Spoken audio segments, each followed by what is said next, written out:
All right, welcome to the very last Civicon of 2024. We've got a great program lined up for you tonight. I'm Lisa Nellison-Savage. I'm the executive editor of the Pensacola News Journal and a board member of Civicon. Civicon is a 501c4 nonprofit partnership with the News Journal with the goal of making our community a better place to live, grow, work, and invest through smart planning and civic conversations.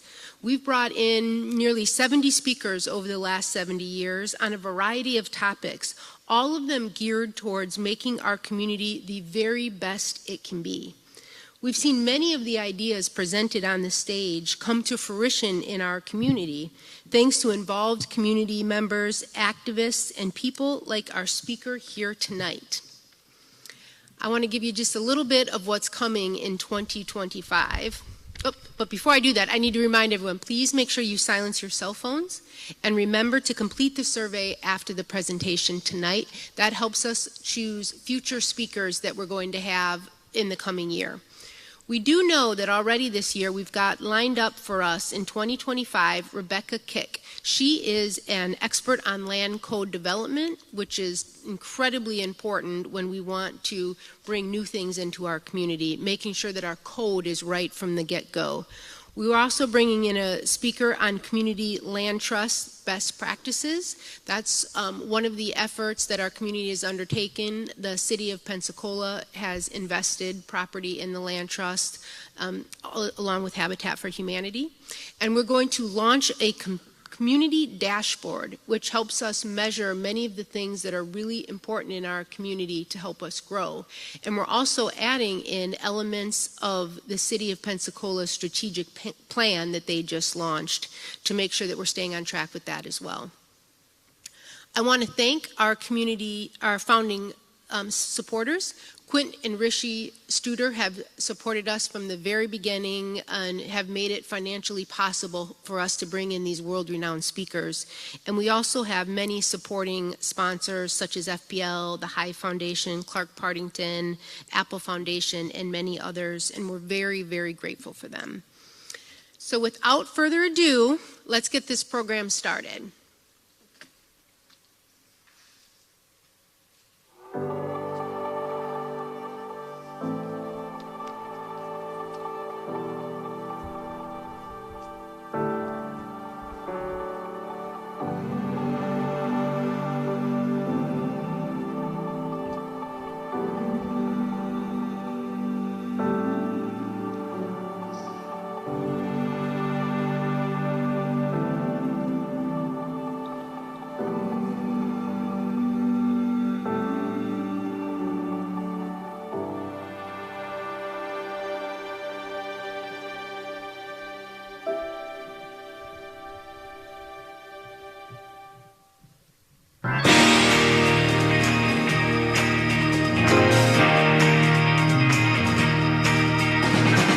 Hello, Pensacola. It has been my great honor to serve as your mayor these past 2 years.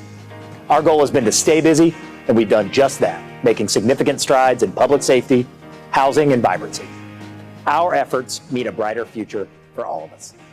Public safety is always important, and as promised when I started, we've made safety our administration's top priority. While many cities around the country struggle to recruit and retain their heroes, we've taken an all-hands approach, investing millions right away into improving community safety. Wages were recently set at record levels for our police and firefighters, ensuring that the people who put their life on the line for us can have a strong quality of life in the city that they protect.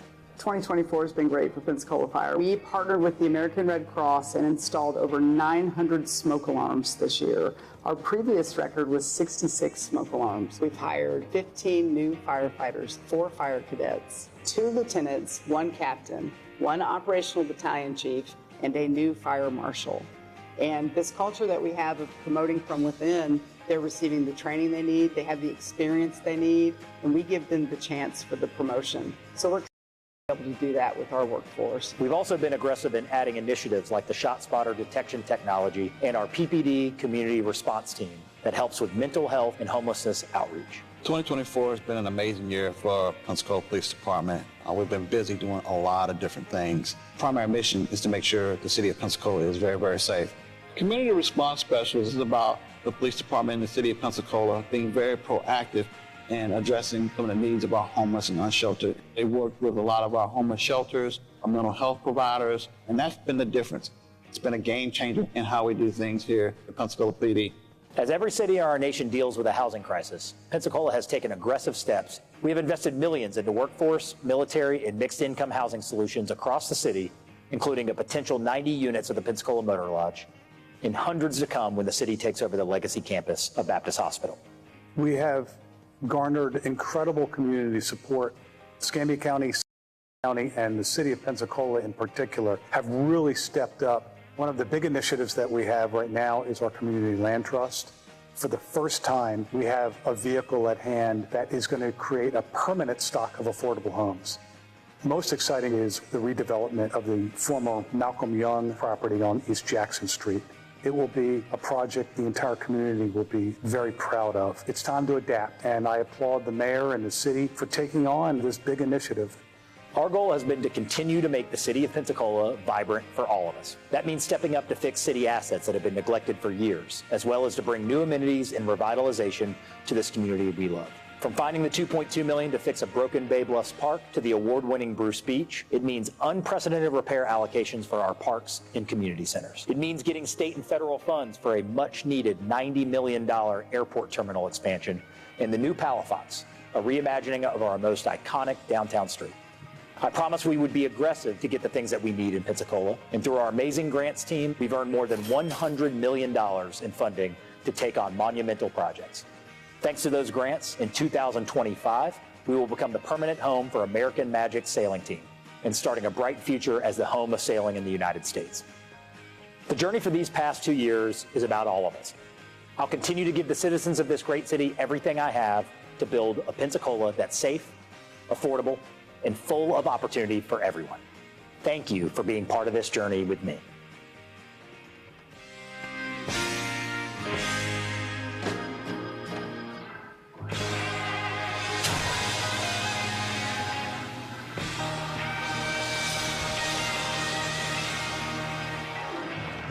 Ladies and gentlemen, Pensacola Mayor D.C. Reeves. Thank you. Thank you. I think we covered it. Are we all done with the video? Is that pretty good? Thank you guys so much for being here.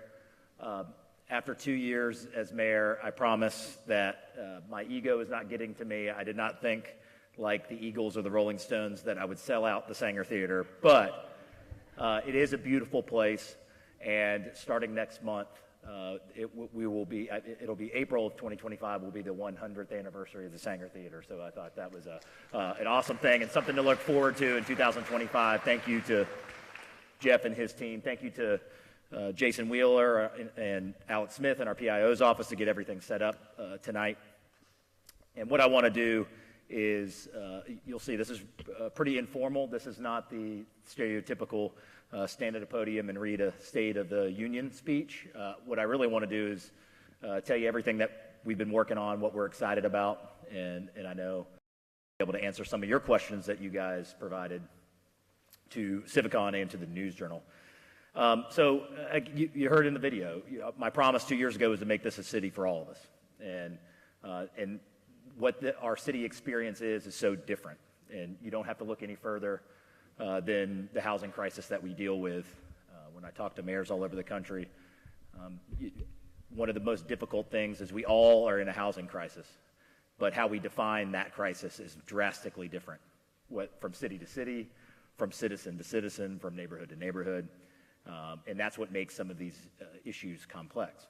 But the goal should always be, aspirationally, that we're making Pensacola a city for all of us. I was joking with Lisa backstage. One thing I'm grateful for is I just was with a bunch of mayors a couple months ago, and we again, cities all over the country, homelessness at some level of intensity, everybody is dealing with. Housing crisis, every mayor in every city is dealing with. And of course, there's some nuanced things, unique things that some cities have worse than others. And so, mayors in a room is kind of like group therapy. You know, we're talking about all these different issues, you know, and how we're dealing with them, and what somebody said about us on Facebook. So we go around and, you know, someone talks about the recruitment and retention of police officers, how difficult that is in their city. And someone mentions violent crime, and, you know, it's my turn to mention, you know, our issues, and I say, you know, it's $1 an hour parking and our airport's too busy, you know, and they thought I was humble bragging, that those were our big issues. Of course, we've got much bigger issues than that, and we'll talk about some of those and what we're trying to do. But it does always remind me when I do hear these group therapy sessions that Pensacola really is on an amazing trajectory that I'm excited about.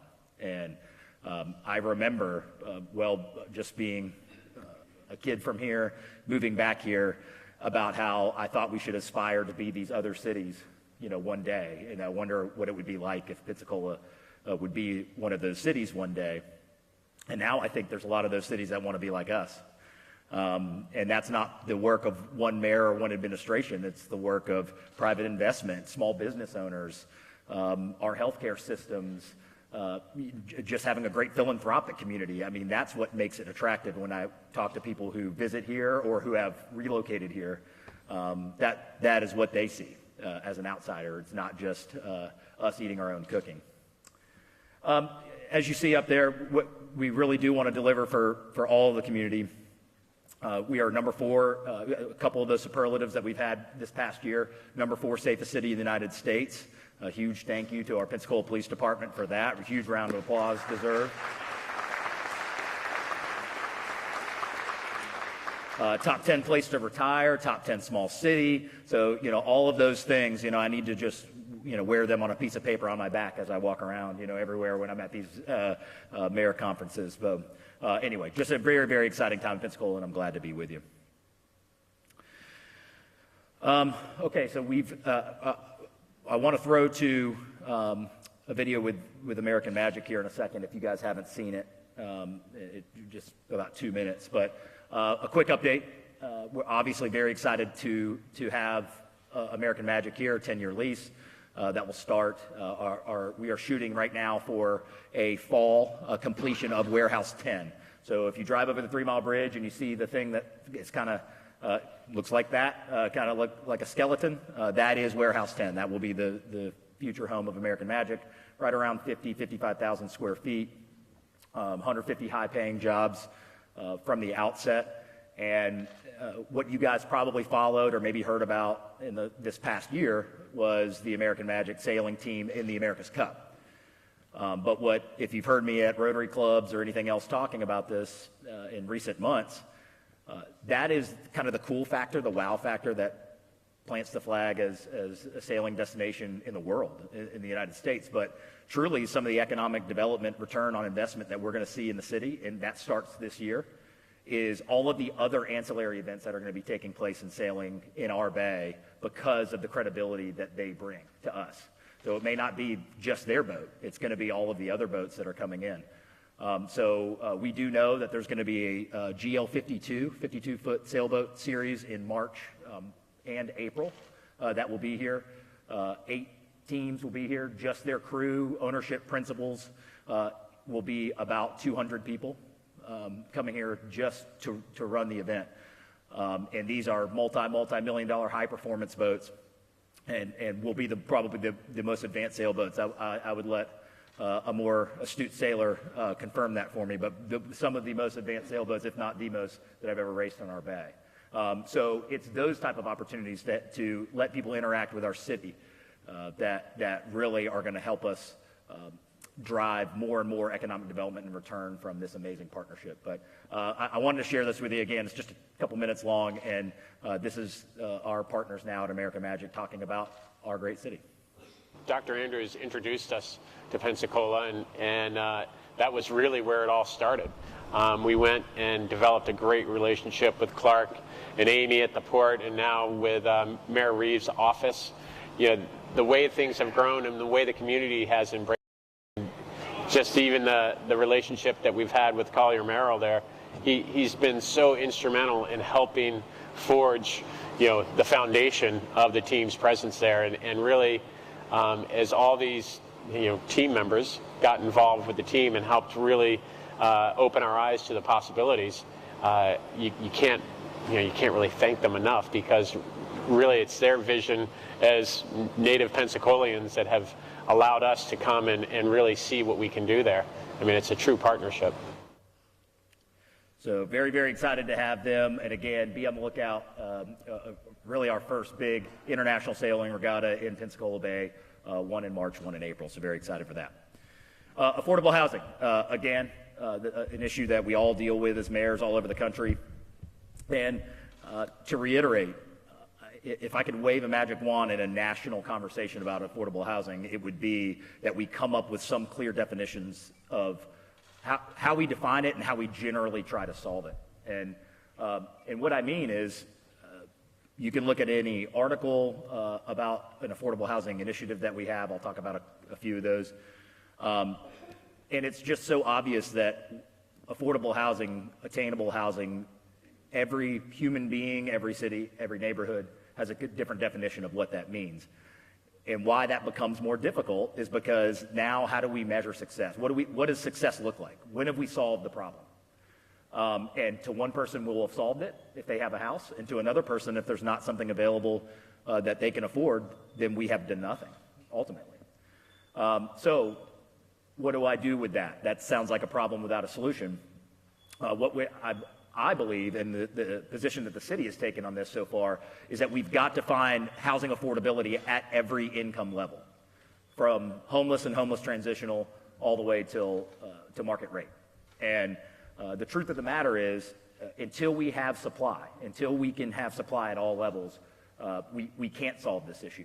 And the stat that always sticks with me, and it was confirmed by the Center for Housing Study by Harvard University that came out just a couple months ago, is for every 100 market rate units that are provided in a community. Market rate, so just 100 units, apartments are built tomorrow in our community. Within 2.5 years, 41 affordable units are created. And it's because there's the compression for folks that, let's say market rate's $2,000. Well, if I'm in a $1,700 a month house or apartment and I can afford $2,000, but there isn't any available, then I'm not leaving the $1,700. And so on and so forth. Then if I'm at $1,400, I'm not leaving, because even if I can afford more, because there's nowhere to go. And so until we can figure out, until we have a general understanding that we have to attack this at all levels, how much we're going to solve, and especially in that middle, the workforce housing. That migration that I just described, it's 5 migrations over 2.5 years that create 41 affordable units. That migration cannot happen without step 2 and without step 3.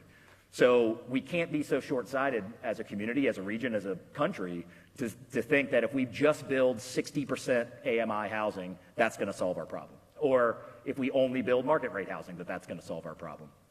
So the attack that we've tried to take at the city is that we are attacking this problem, a significant one, at every level we can. You heard the Motor Lodge mentioned 90 units, potentially, fingers crossed, if they can get a tax credit. That will be in the 60 to 70% AMI range. You see the open parcel at the former Malcolm Young site. That will be at least 12 units, and half of those of all 15 that you just read about in the paper, 12 at Malcolm Young, 3 scattered site, 9 of those will be at 80% AMI. Baptist Hospital has the transformational opportunity to have housing at every single level on site, and that is what our goal is. You will start hearing in the coming months about the 2 PACES projects that receive tax credits. What does that mean? That's 100 senior units, 100 family units, that they were already in negotiation with Baptist Hospital to purchase that property, and even with our transaction, our agreement in principle that we have with Baptist right now, we have allowed, of course, those to continue to move forward. So you may, if you hear something about they're building something at Baptist, yes and no. It's on Baptist campus, but that's 200 affordable units that will be done much quicker than anything that the city will be able to do on the other 35 acres. So you should be hearing about those in 2025, and those should be getting underway in 2025 once the donation takes place. So very, very excited about that. And lastly, there's no photo for this, But I think it's probably the most vital tool we have as mayors is we're overhauling our entire land development code. We have not done that, I believe, in at least major aspects of it in 16 years. And I always say in Pensacola years, that's like 50. You know, we have one restaurant down here, I think, 16 years ago. So you know, it's time. And it's even more so topical because many of the things that we would like to do to help increase housing supply are limited by archaic rules that were written in the 70s and 80s. And I always use the ranch-style zoning, as I call it, as an example. You can have a parcel that's an R1 AAA lot that's 10,000 square feet, quarter acre, basically, and you might be allowed a single-family house and maybe an accessory dwelling unit on the back. There could be 2 units there on that amount of property. And so what does that lead? What is land development code going to be? It's going to be some difficult conversations that we're going to have as a community about what that means. There's historically been lots of pushback about the NIMBYism of saying, well, that sounds good, Mayor, but I don't want that next to me. I hope that we're all feeling the pain or seeing the pain, whether it's our kids and grandkids that want to move home and can't afford it. I always ask that question, you guys. I know some of you have heard me speak a lot, and I always ask that question, show of hands, who's never lived in an apartment? Or the fact that some of the most beautiful quadplexes in the city, if not the most beautiful, were built in the 30s and 40s. And so we really have to challenge ourselves about what's best for this community. And that doesn't mean that land development code changes in every single corner of the city the exact same way. That's why this is a 24-month process. And as an old business owner, now turned city government guy, I hate saying that something's going to take 24 months, but it should, because this is a very, very important discussion. So you may not see lots of headlines about that, or I can't show you a parcel of the type of impact that that's going to have, but I do definitely challenge you to be engaged in what the land development code overhaul is doing. And I could regale you with, and we probably will encourage mayors from other cities to maybe come and speak at Civicon, or to tell you about the awesome experiences they've had that have really unleashed some power for them to create housing stock and affordability in their city. Next. All right, Baptist Hospital. We are obviously excited that this continues to progress. Erica Grant-Cagnolo in our Economic Development Department, our Meredith in our Housing Department. There's so many people that have already touched this project before it really even is ours at this point. But I just want to give you guys kind of a quick timeline update of where we are. We have gotten an environmental study back that ultimately has said, what not too much surprise in our building, but ultimately has said there's really no repurposed value in the existing structures. So the emails that someone might have sent me that says, well, why don't you put this in this building? When you read the lines that there's mold growing on top of asbestos, you know, that's usually the line where I'm not sure that the repurposing is really going to make a lot of sense. So, but they don't have to take my word for it. Certainly I'm not a professional. That's why we ask professionals to come in and assess it. But the buildings and the toxins or asbestos or whatever is in there doesn't really allow that there's some efficient repurposing of these buildings. So the expectation is that it will be fully demolished. So where do we go from here? This month we will have a short list of qualified demo contractors with an RFQ. So we ultimately went out to the world and said, who is qualified to knock down a structure or a hospital of this size? So we'll have that short list of who those people are, those companies, this month. Next month, in January, you will be hearing about this project again, because really that's when the rubber meets the road, is how expensive is it going to be? We've done our best. I think Baptist has done their best to estimate what we think it's going to be, and that's where that $16 million number that you may have heard comes from. It's as educated as we can be without all of the variables. So we will find out in January when those shortlisted demo contractors come back to us with a price that they put their name on. Is it $25 million? Is it $10 million? Is it $16 million? That's really when the rubber meets the road to understand exactly where we are. Obviously, where our strategy goes from there varies widely, the answer that we get. But I'm certainly hopeful that we've procured the funding. Let's assume that we can afford it, and with the money that we have allocated, thanks from the state, from several of the grants that we were able to get, our county partnership, city partnership, Baptist's partnership has allowed us to cobble together that $16 million.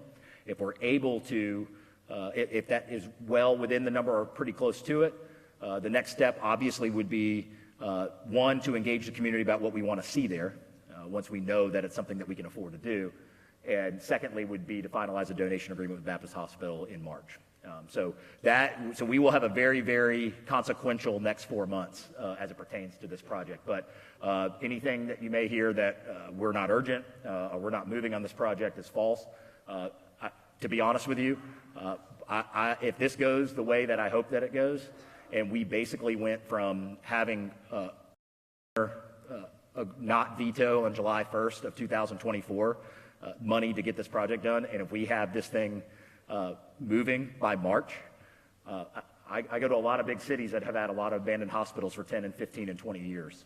And I would be certainly proud of this entire collaborative effort if we're able to get this done and be moving in a matter of a year. And I think that's what the city's role in this is. And people ask, how do you see your role in Baptist? And I truly say, you know, this is a community effort, and it's also in a melting pot of our community, some of the most underserved part of our community, next to some of the most historic buildings that we have. And if our blood, sweat, and tears to cobble together the funds to make this happen is what the city's cost is to have generational opportunity for housing, then it certainly is in our purview. Revitalizing Pensacola, we have transformational projects coming in 2025, lots of shovels in the dirt. I've tried to spend these first 2 years, I say setting up the pins, and when I say me, I mean the amazing 850 people who work for the city of Pensacola, and helping try to provide some direction and some advocacy to be able to get these projects funded. But man, the list, Hollis T. Williams Stormwater Park, that over 18 city blocks, we procured $30 million of funding for that. You will start to see, by November of 2025, we should have a full design of that park and be ready for construction. Restoring City Hall, we've spent about $1 million. We built a lot of things in the year 1985. I was born in 1984, and I don't think we touched some of these things since 1985, like City Hall. So we've invested $1 million into City Hall. Saving Cobb Center, $1.7 million for the exterior of Cobb Center. We have committed to that. And then you saw in the video the reimagination of Palafox Street. It's our iconic downtown street. It's where our visitors come to see us, and it's where we interact with our friends and our family and what we brag about when we say our downtown's cool. And so I think it's certainly due for a facelift. That's looking about $5 million at this point, 5 to 6. And then lastly, it's not really a structure, but I do want to mention as we revitalize Pensacola is I promised we would come back with something better with curbside recycling than we had when I got here. And as I make decisions like charging more for parking and taking away recycling, and you wonder and you question my intelligence, I do try to come back and prove myself and say that I promise to bring you back something that's better for you and better for our community. So in the coming days, we'll have signed and finalized a $250,000 grant with the Recycling Partnership, which is a national nonprofit that helps start and restart recycling, that will actually accomplish two things. First, it will be education and direct mail. So one thing I can promise you in 2025, if you're a city resident, is you're going to be getting a lot of mail about curbside recycling, both of what you should be putting in your can and if you'd like to sign back up. The goal, our goal right now, as of this realistic goal we expect to hit, is that we will have curbside back in the spring. So in a matter of about 4 months. Second to that I think is kind of cool. Maybe I'm just a nerd, but the other half of that grant is to put AI camera technology on our recycling trucks that when we come to your house and we lift your can from curbside, that camera will analyze whether you've contaminated your recycling can or not. And if you did, you'll get a nice friendly letter in the mail from us that says you might have accidentally contaminated your recycling. And if you get a few of those in a month, we might come get your can from you. But so we're very, very excited for that. And truly, it's not meant to pester. It's really, what's the goal of recycling? And that, I mean, that's when I had to kind of break down the wish cycling aspect of where we were, that 50% that we were putting in the can was contaminated. And then even more of that had no market. We were not selling it. It was just going in the dump anyway, even if it was recyclable, that we had to hit the reset button. So we'll be coming back, and some of that education you'll be getting, 4 or 5 items. That's it. It's going to be these 4 or 5 things. And we're going to be using AI technology to help us make sure that we stay within those guideposts and make sure that what's going in your can actually is helping the environment. So more to, and lastly, it is opt-in. So we're going to be coming up with a new dynamic pricing structure. If all you want is 1 garbage can once a week, if that's all you want, you're going to be able to take that. If you want 2 garbage cans once a week and a recycling can, you got 6 kids at the house, and you can't get enough cans, we'll get you those too. So, we will offer all of those options. You'll be learning a lot more. You'll probably be communicated with sometime in January with the goal again, March or April for recycling. Connecting our waterfront, a couple quick things on this that I'm really excited about. The Sun Trail project, which is a mixed-use path along Bayfront Parkway that would connect the 3-mile bridge to our downtown, is fully underway. I'm very appreciative of FDOT's support for this. We said this is something that we wanted when the large injection of Sun Trail funding was given in Tallahassee. We jumped right on it. If we weren't the first application in, we were close. And it's about a $4, $5, $6 million project all told, and the net result will be a 12-foot mixed-use biking, walking path on the south side of Bayfront Parkway that will connect you. We all do that test. I've got my 10-year-old here, and I say, would I put my 10-year-old on a bike on Bayfront Parkway right now? And I don't know that at every aspect of Bayfront Parkway I would do that. And after this project's done, I think we can all, at 10 or 8 or 6 or 4, I think we could all say we would. So very excited about that. And there's a second phase we continue to talk with FDOT about, which would be from the port to Bayou Chico. So it would actually, there's the potential of all 2.2 miles being connected with protected bike path and walk path all the way through our city. So very, very excited about that. Bay Bluffs Park, we mentioned a second ago, I'll talk more about with our partnership with Conservation Florida. And we continue to move forward with the hashtag project. That's been something that's been discussed here for many years. We do have design of phase 1. We're going to get ready for design of phase 2, and we're going to see how funding looks with construction of phase 1, which is ultimately Main Street. But more to come on that. I promised I'd talk about it. The parking reform, obviously, like recycling, change certainly causes anxiety, but I do assure you we'll end up in a better place. In the past 3 months, I just took a sample. I had Lisa in our parking office send me all the data from, I believe it would have been, let's say, August, September, October. So the past 3 months, 62,000 paid parking transactions, 4,000 zip codes is how many people in the last 3 months billing zip codes, 4,000. August, September, October, of those, if you take 32501, 02, 03, 04 area codes, paid parking, $1 an hour. I do not speak for the private lots. You'll have to go. They might have another meeting after this, but I'm talking just about city on-street $1 an hour parking. 19.1% of the revenue that was collected in the last 3 months of those 62,000 transactions, 19% of it came from people who live in the city. 81% of the revenue that we just generated out there in paid parking came from people who do not pay taxes in the city, that do not pay for infrastructure in the city. And if you aren't a property owner, a business owner in the city, then you do not pay any of those taxes. That does not mean, look, we appreciate all our downtown business owners. I mean, we are not self-reliant. It is vitally important that we have visitors come in. We know how important that is for our economy. But there's a misnomer that spending money at a place downtown means you're helping pay for infrastructure when our tax setup does not. That is not the case. It is our property owners in the city of Pensacola and our business owner, and our renters who pay franchise fees, which would be a couple dollars on your cell phone bill or your power bill, that pay the lion's share of the infrastructure of the city. So I think it's just important because, we kind of accepted bed tax as a tax on the visitors.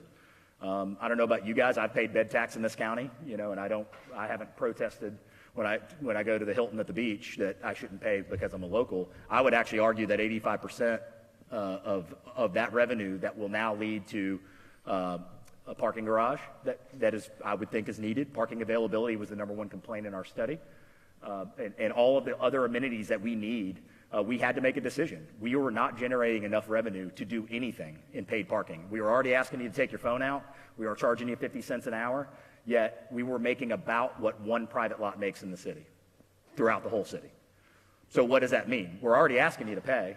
We're already asking you the inconvenience, yet we aren't generating enough revenue to do anything with it.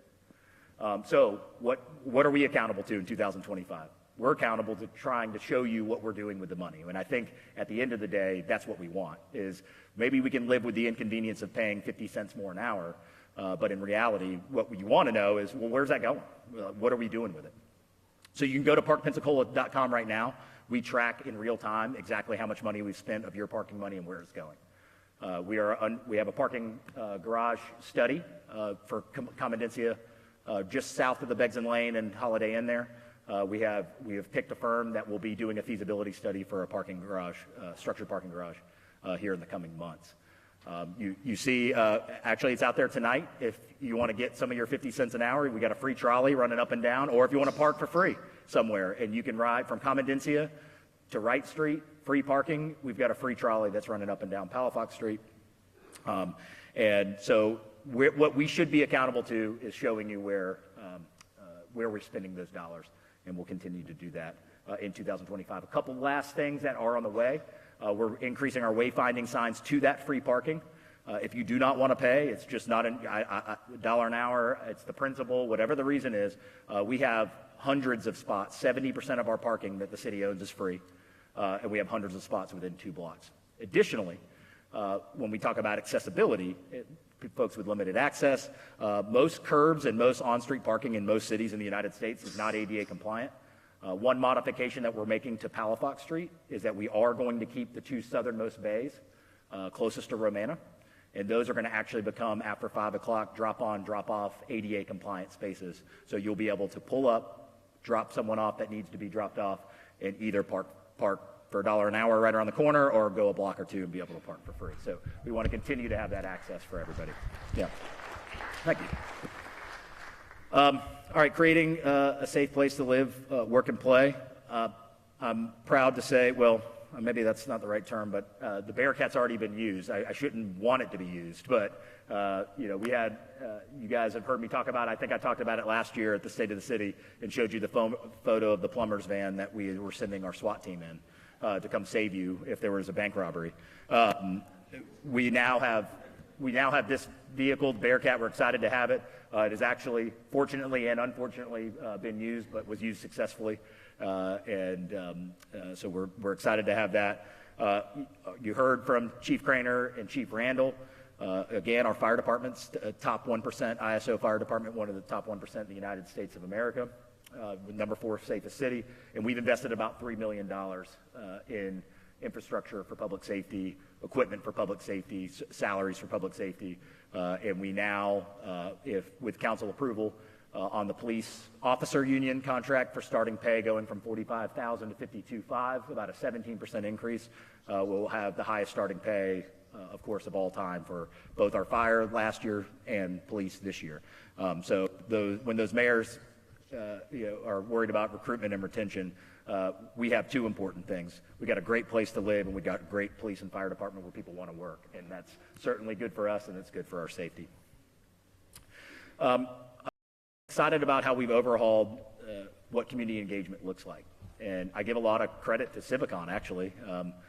If you guys have been here a long time, you know that 5 years ago I was the one checking these mics and setting this up and for everybody, but it was cool because I got to sit in the back and learn a lot, from national folks about all of these different issues. And one of the things I learned through that process is when SCAPE came, and Quentin Rishi, of course, graciously funded the waterfront activation project that SCAPE had put in that ultimately led to the hashtag and to Bruce Beach. I got to see what right looks like there too, because my job for 6 months was, Quint said, go work with SCAPE and go get whatever they need to do to be able to get this accomplished. And so that entire process, we sold out Sanders Beach twice. How they engage different parts of our community, different races, different genders, ages, was really amazing, and it resonated with me. And so thanks to our team that we have here, and I'm talking in every aspect, land development code, strategic plan, our CRA plans, our Hollis T. Williams development framework, we've had about 4 or 5 bites at the apple to really try to set the stage of what community engagement should look like. And I'm really, really proud of what we've been able to do so far, and that should be the expectation moving forward. For city government, sometimes you can see where it's like a check-a-box thing, like, hey, let's have a meeting one night at 5 o'clock, and if 3 people show up, 3 people show up.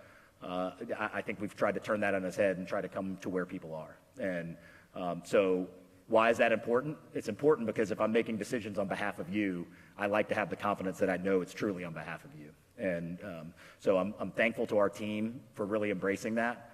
I'm thankful to Civicon for really learning that, and we'll continue to do that moving forward in 2025.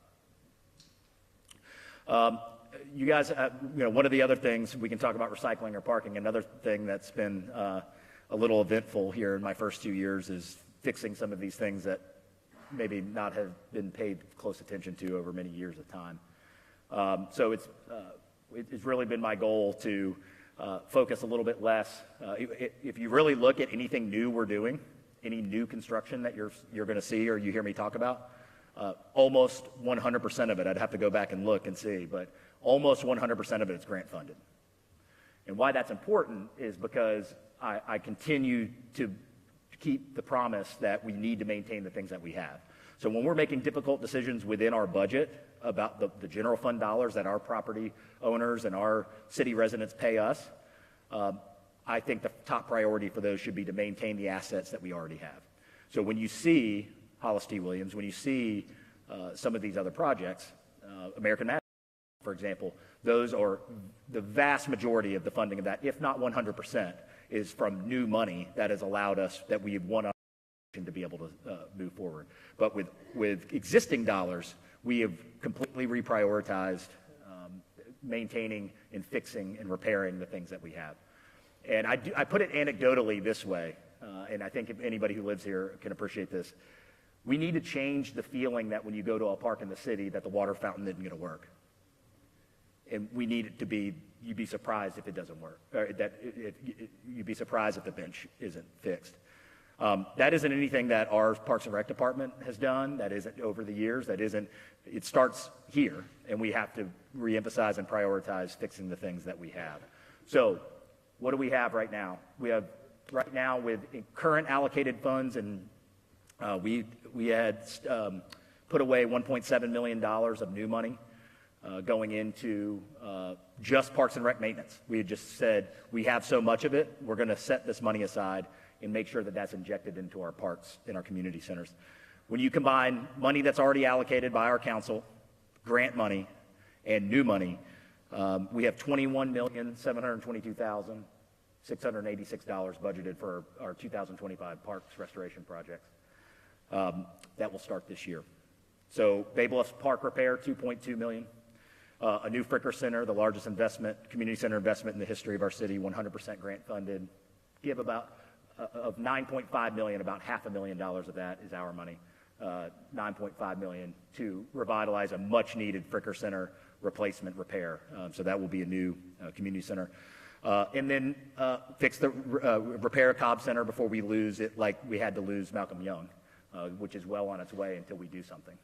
So we have committed $1.7 million to that. And then it's all those little things. It's the water fountain aspect. We're gonna replace and repair 23 basketball courts, dozens of garbage cans or new garbage cans where they're not just plastic barrels and there's something that looks a little bit nicer. The benches that have always been broken, that we fix them. The surface at your playground that might be not ADA compliant, that's going to become ADA compliant. All of those things, those will obviously, it's a lot of work. $21 million of work will not happen in 6 months. But what you'll see coming in front of you guys, the public, is we will have ultimately a timeline of how those projects are going to lay into each other and when they're going to happen. But that will be a positive impact in 7 districts, all 7. I'd be shocked if any of our 94 parks, at least something, won't be improved at every single one of the 94 parks that we have. Pensacola International Airport, 434 spaces, opened in November. Thank you for filling it up like the first week. You validated, I would have been worried on Thanksgiving weekend if the thing was half empty. We could have used all that dirt for something else. So if you didn't see on Friday of Thanksgiving weekend, I believe we had it's either 42 or 46,000 passengers on Thanksgiving weekend. So 434 spaces opened. We incentivized the contractor to get those things done by November 15th because we thought this weekend might be busy. So thank you for proving me and Matt Coughlin and the airport team right. It filled up completely on Friday, and our overflow lot on McAllister over off Langley was completely full on Friday. So I guess we made a good decision on that. We did surpass 3 million passengers this year, an all-time record. I may get this wrong, but I believe the jumps have been something like 2.2, 2.4, 2.7, 3 million, and our Thanksgiving weekend is up 8% from the all-time record last year.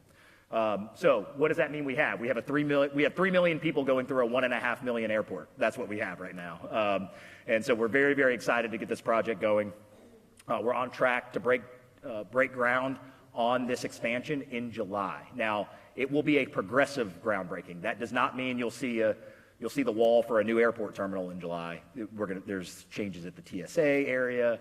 There's lots of work that needs to be done ahead of the actual new terminal in the pretty photos that you'll see of that in the coming months. But that will be 5 new gates for us that can handle the same size equipment that's already coming in. Certainly opens us up to have more nonstop opportunity, more frequency opportunity. And the total enhancements that this project will take, when you talk about the new increased need and baggage claim, the utility plant, the 5 new gates, the security area, all that will be well north, I'm going to say, of $120 million. And so we are 100% committed to that. We've already gotten about $9 million of federal and state. We are bonding the other part of that, so we are not waiting to collect $120 million from federal and state partners. But the nice part is, as we continue to push forward that project, we should see more and more state and federal funding when they know we're serious and that we know that we're building it. So very exciting, and thank you for anybody that was at our open house at the airport yesterday to come look at some of those renderings. Growing partnerships, obviously collaboration is going to be big for us. Conservation Florida is a perfect example. So Bay Bluffs Park is broken. We have broken boardwalks that are unsafe to go on, and I'm presented with 2 options, which is close a park that everybody loves that I grew up when I was going to St. Paul's going and playing on, or have someone get hurt or killed on because they fell through or fell down a broken bluff. So not a fun decision to make, an easy decision to make, but not a fun one. And so we're looking at what that cost might be and what that park might look like.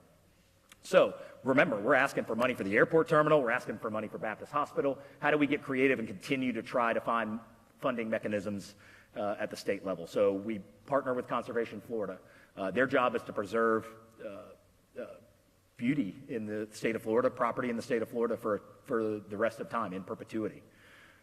So we've accomplished 2 things. One, we've done that. We are well on our way that Bay Bluffs Park, by this mayor or any other mayor for the rest of time, will remain in the public realm. And that we couldn't say that for every piece of the property. Secondly, it helped us get a $2.2 million grant to fix it. And so we are partnered directly with Conservation Florida. It's moving a little slow, but we continue to work with them in collaboration, and we will be coming back to the public to see what they want Bay Bluffs Park to look like in 2025. And then lastly, you see you can't read that photo, but in the bottom right, just some more examples, partnering with UWF Historic Trust to redo the entrance on Zaragoza Street to when you go to Seafood Fest or Arts Fest, that we've kind of narrowed that down to 1 lane, made it safer, because that really is kind of a front door, back door for all of those festivals. And then you'll see another Portland Loo. If you've been to Bruce Beach, the bathroom that we have there, you'll see another Portland Loo in partnership with UWF behind the State Museum. right there on Museum Plaza. So that'll be accessible for the Palafox Market, Plaza Ferdinand, and all of those events that we have there. So that's another partnership. So obviously partnering with great community organizations is key for us. Valuing our people. We had every 2 months, 2 to 3 months, we have our employee events where we, congratulate and appreciate our folks for 1 year, 5 years. We had one, Dina Lucia, today. We had 35 years of service at the city. And we really have taken a focus the last 2 years on making sure that this is a great place to work. You recall pay reform. By the time we're done this coming year, we will have integrated $4 million of additional salary to make us competitive. When I got here, 4 out of 5 municipalities in the United States of America paid better than we did. By the time this year is out, we will be at the 50th percentile. We'll be competitive across the country. Why that's important? Because we need quality people going and fixing our parks and going and working for you and coming to interact with you guys. And we can't just, I don't think it's fair to our employees or to our citizens to chalk it up to government not having the money to do it. Quality is important to us. And when you run a business, you got to have people in the positions, and you got to have people you can count on. We can't do that when we're paying in the 20th percentile. It's important also to point out 75% of those $4 million are going to people who make less than $50,000 a year. And really the people that are out there running the street sweeper in the middle of the night, working on our parks, cutting the tree limbs so your car gets through okay, those folks that work so hard that you'll never see and never interact with. And when a hurricane comes and it's time to clean out stormwater drains and all of those things that you may not see and may not interact with, are the people that we're talking about. So I'm happy to see our employee engagement score actually went up pretty significantly, to about 67% this year, up from 63 the year before. So I think we've got a happier workforce. Always have things to work on, like any business that you are at. It's never mission accomplished, but I'm really happy with our team.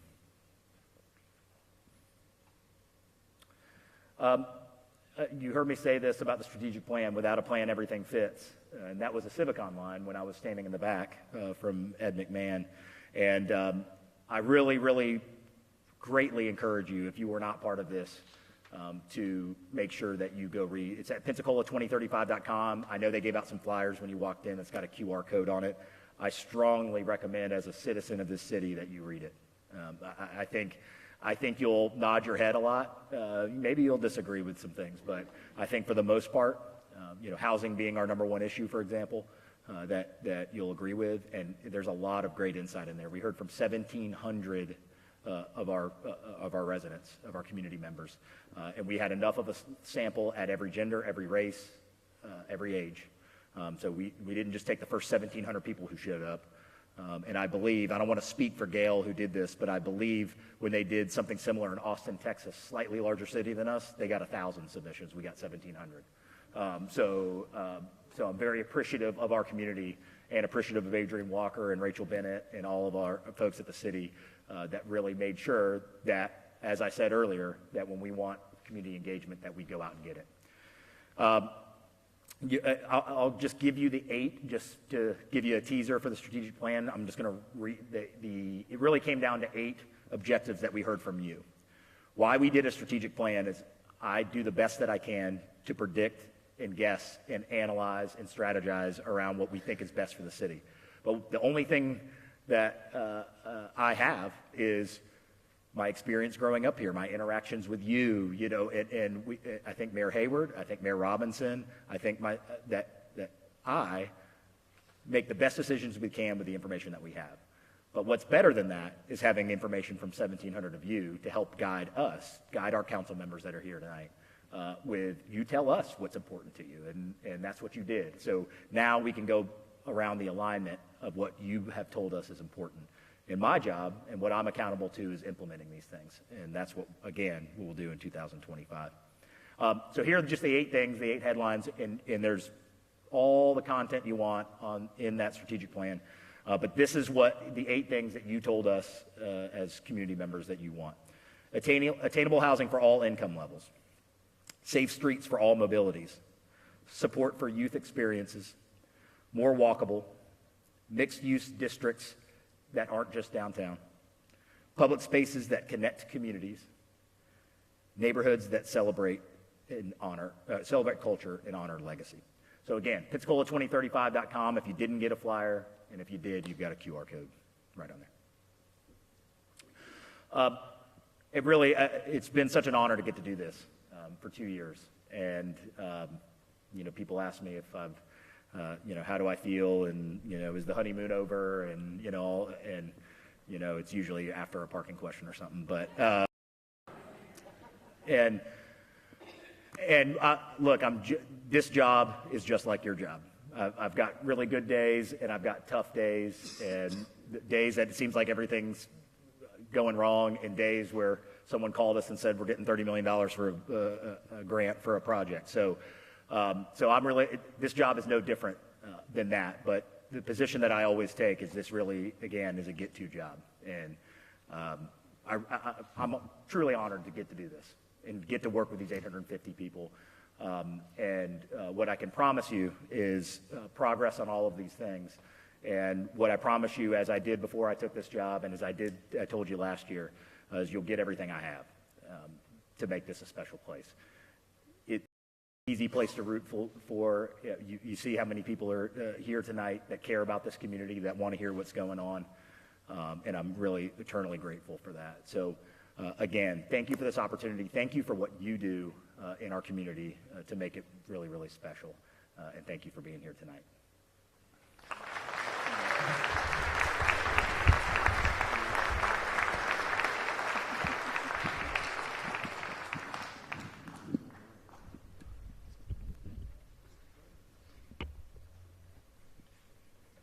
Thank you, Mayor Reeves, for the wonderful presentation. My name is Kevin Robinson. I'm a Civicon board member. I'm going to talk to Mayor Reeves, ask some of your questions. But first, can we give the mayor another round of applause for his wonderful presentation?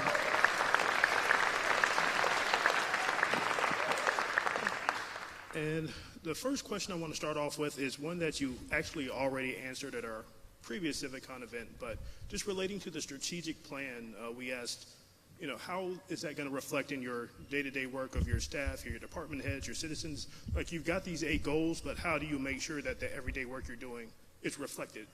Yeah, what's great is now that we have the finished product, we've actually had a lot of conversations with city staff on the 7th floor just about how do we hardwire, because we all know what we think briefly as Pensacolians when we hear that we've got another plan, right? Man, I've seen a lot of those plans. What do we do with them? Are they collecting dust on a shelf? In some cases, probably so. In some cases, probably not. Maybe it's misperceived that there was no impact of those. But to ensure that we do, we have to hardwire, and that's why I say I'm accountable for implementation. So someone has to be accountable.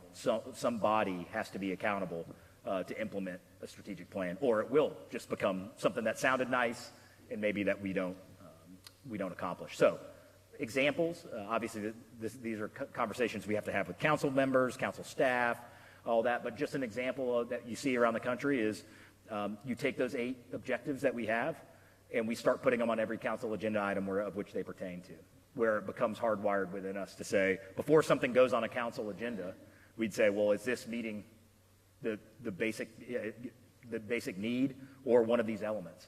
And not that every single item will always do that. There's some things that are logistical or clerical that would need to be a council item. But to get our staff, our departments, myself, the mayor's office, we have to continue to keep it in front of us. So you'll see mechanisms that will do that. That being one example that I certainly would support is, so when I go before council and I present an item that says we're going to do X, Y, and Z, we'd say, well, and it hits these 3 buckets that our citizens have told us are important to us. So, I think it is our job, it is my job to make sure that we continue to keep that strategic plan in front of us, and you'll see mechanisms of how we'll do that tangibly.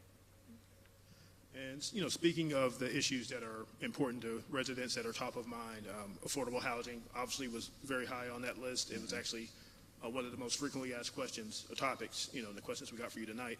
And the first question I was planning to ask is, how can the city incentivize, that mixed-use development like that, various types of housing at all levels we need? And I think to an extent you answered that in the land development code overhaul. So I guess could you talk about, are there certain areas that we have problems, like whether it's neighborhoods or whether it's in our, commercial type areas? Like, are there certain areas that that we need to go in and fix things? Well, I would say, we've taken action in a couple of those areas. One of the things I didn't talk about tonight, and we haven't moved because of Baptist Hospital taking precedent in terms of timeliness. Just as an example, you may not be aware, we were able to get a commercial revitalization grant for $5 million for Brownsville. So ultimately, that can be property acquisition, that could be facade improvements. So go to current business owners and say, here's a grant program that'll clean up your storefront and make the neighborhood more proud of how it looks. So there's mechanisms like that, but from a housing perspective, no, we aren't necessarily saying we've got this one area. And listen, it's a balance. Right now, on our desk is near downtown on East Way property is the conversation about two significantly large mixed market rate multifamily projects. Well, those are market rate projects. And so one advantage that we have right now as a city is we may not have been in the position we were 10 years ago or 15 years ago where we would feel the need or the pressure to give a tax abatement or a credit on a market rate project. At some point you have to have pride in yourself and trust in yourself that you have a product that a developer is going to want and that you don't need to just go incentivize every project. So as an example, take Maritime Park. The Maritime Park project, the Hard Rock Hotel, which also has affordable units proposed. 3 years ago, the initial proposal going back and forth was a 75% tax abatement for 10 years and a 50% abatement for the next 10 years. What we ended up with after that same 20 years, the city will see $20 million more in tax revenue on that exact same parcel than we would have 3 years before. And part of that is kind of standing our ground on the market rate side and saying, hey, we'll give where we need to give. We'll give in workforce housing. We've done that. Ultimately, we've given money or property to the Community Land Trust to say, we know that this doesn't pencil on its own. We've got to do something. There is no such thing as affordable housing that isn't subsidized in some way. And I think that's a big misperception out there that we're expecting people to come in and build a unit that costs them $100 to build that they'll sell for $80. That just isn't going to happen.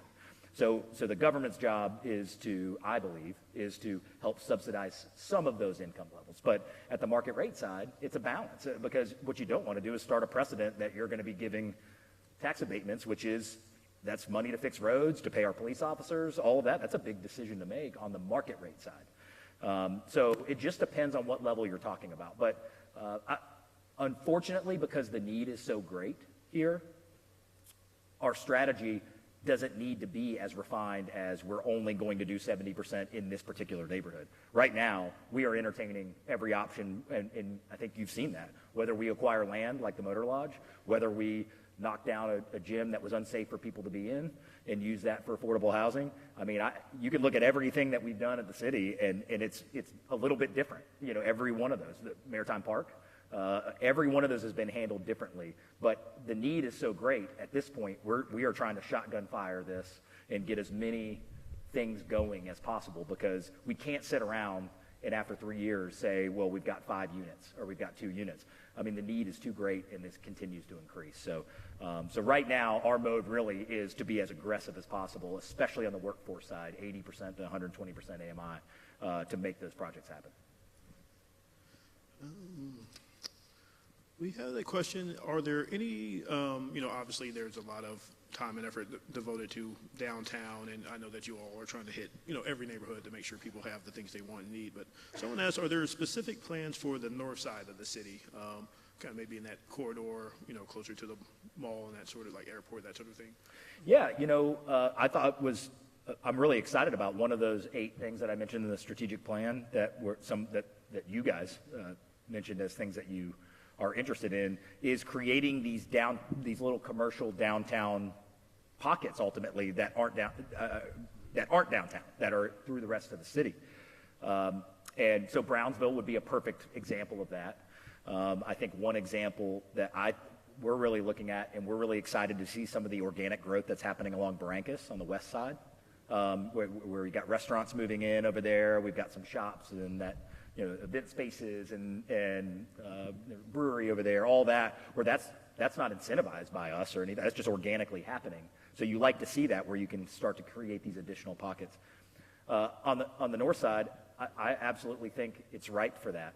One of the difficulties is when the north side, and I'm talking about the commercial corridor, was built, it was built significantly for the vehicle. So when you think about a downtown-like commercial corridor, you don't think 6 lanes with a turn lane in the middle of it. And so, people would look at me crazy if I said we're going to do a little commercial corridor on 9th and Bayou. It just doesn't make any sense. It doesn't feel that way. So it'll be an interesting conversation, and one I'm excited about. I love the general idea of saying, hey, if you live off Langley or you live off Creighton or you're up by Gold Point, and why shouldn't we just sit on our hands and say, well, this is a bedroom community, and if that's what the community wants, is that there's something that gives that kind of neighborhood feel, like a neighborhood center, that isn't required to be downtown. I love that. My joke has been, I still need to talk to the person who is going in next door with their house. So I love the philosophical idea about it. I think the actual implementation is going to be a little complex. A lot of those 50-50 votes, Kevin, that I get, half the people want it, half the people don't. So we'll look into it, but what my answer to that ultimately is our city residents have requested that we have areas outside of our downtown that give that kind of commercial neighborhood feel, and we'll investigate that to the fullest. One of the other topics that came up quite frequently was, around walkability and transportation and travel. And actually you kind of touched on one of the, I was happy one of the questions, and I think the person who asked will be happy to hear you talked about the accessibility, that they'll have like drop-off sections for people who are seniors or who have, AD. I'm sorry. Is this better? All right, apologies. Well, actually, I'll say you talked a bit about some of the plans around the greater downtown as far as the hashtag Community Maritime Park. Are there plans to address parking along like the Main Street corridor as well as Palafox? Yeah, so to elaborate on if you go back to, I don't remember if it's the CRA plan. I've seen the photo of it. It's stuck in my head. But I think you can go all the way back to like 2010 or maybe even earlier. It might have been 2001. Where there's actually this idea of putting a parking garage north of the ferry landing, where we're talking about putting one now.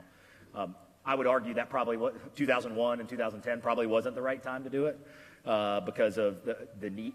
Did we have any need? I mean, I would tell that story all the time that my granddad lived over off Barcelona, right behind, I call it the SunTrust building, of course, now the SCI building.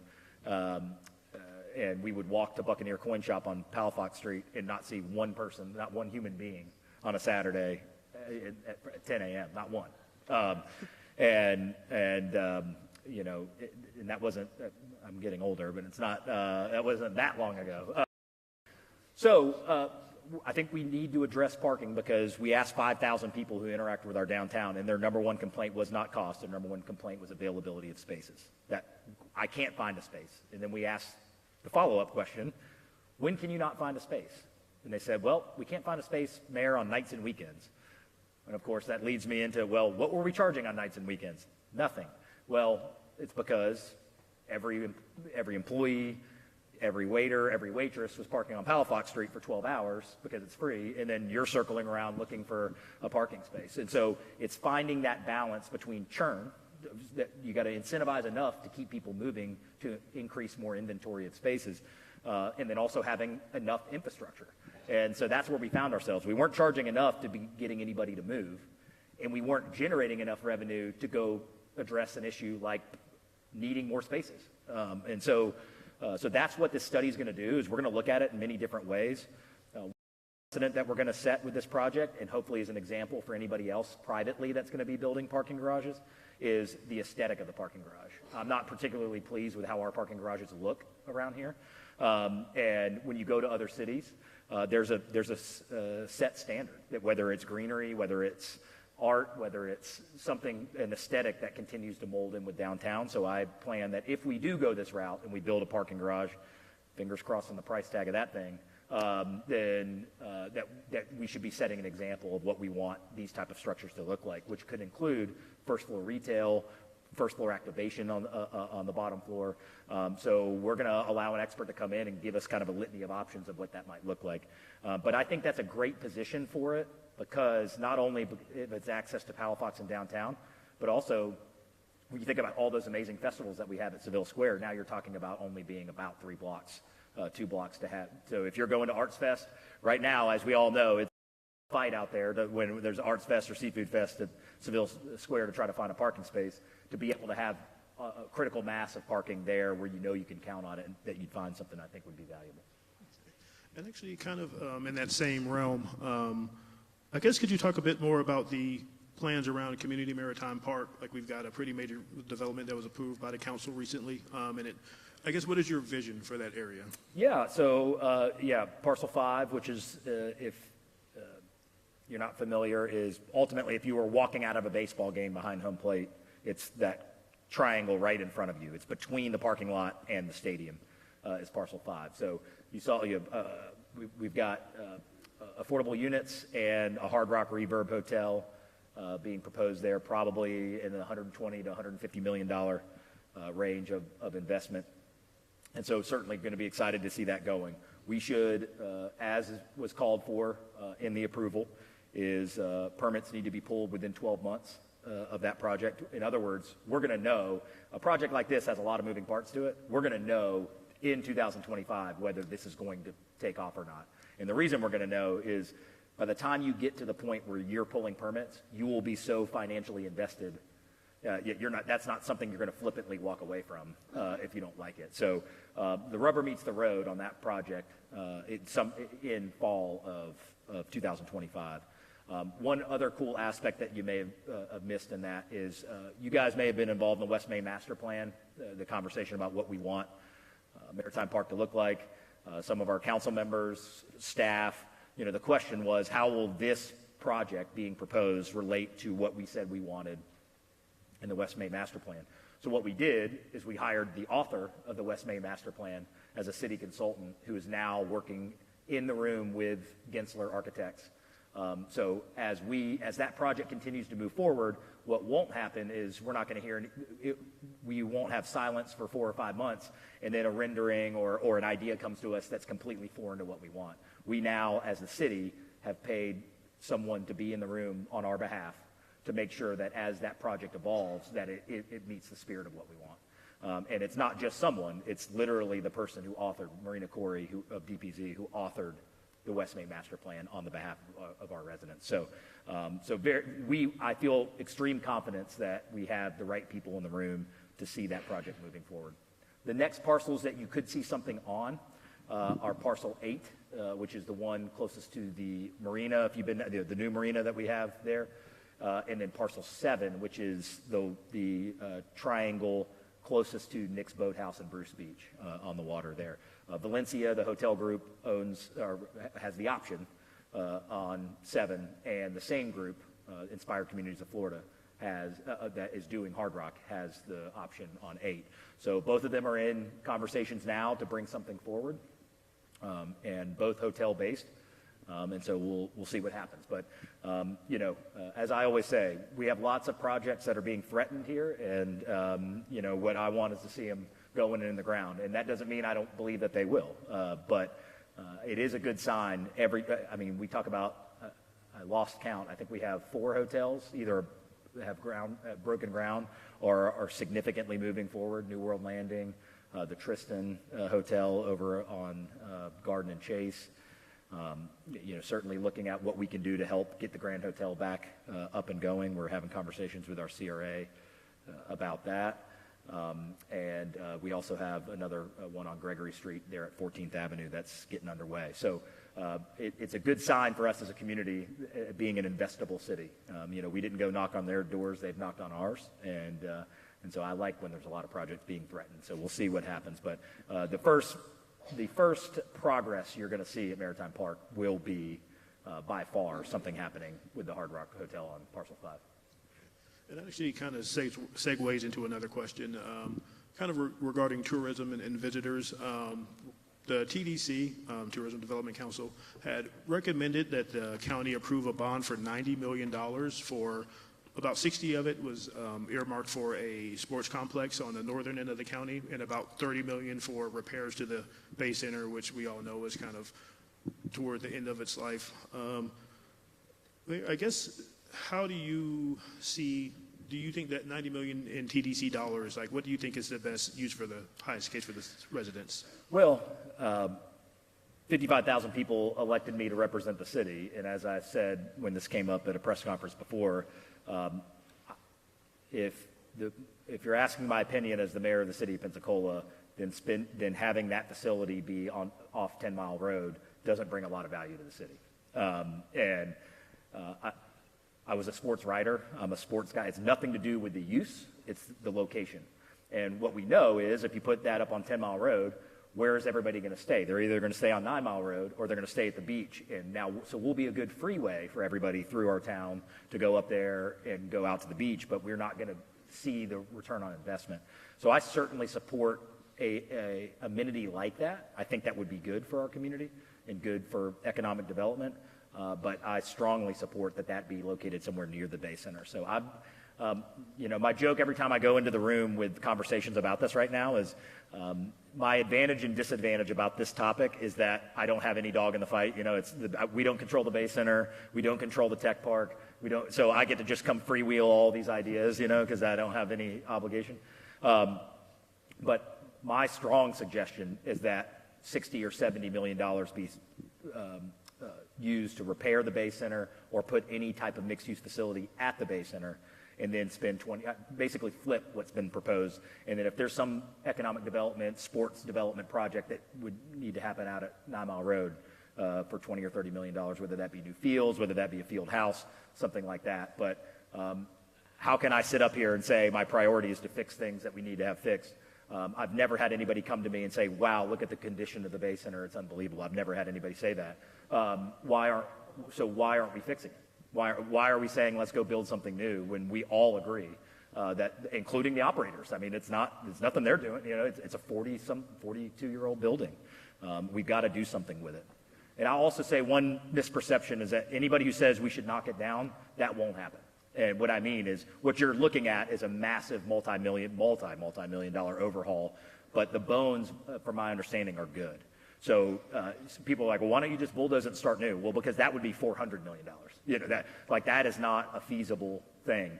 But there are many projects all over the country where you would need, if we were to invest that amount of money into the Bay Center, you wouldn't know it wasn't new. I mean, in other words, there's lots of technology where they can enhance it, they can change, you could have, higher end seating, you could do suites in there, all these different things that you could do within the confines of that Bay Center where you wouldn't even recognize it, but you'd still have those same bones that would have cost you $150 million to recreate. So that's neither here nor there, but just when you're talking about it over coffee or whatever, there is no scenario that makes any financial sense whatsoever where you would bulldoze the Bay Center. You would just repurpose or overhaul it completely. Okay. And speaking, another project you talked about was the work out at the Baptist Hospital campus. Obviously, we're early in, still trying to figure out if it's financially feasible. But I guess one of the questions we got, is there any thoughts to a master plan before we start? Yes, absolutely. A project of that size, a development of that size, my job should be, and my obligation to the city should be, to try to help on the things that I know about and be really self-aware when it's something that is not in my purview or my expertise.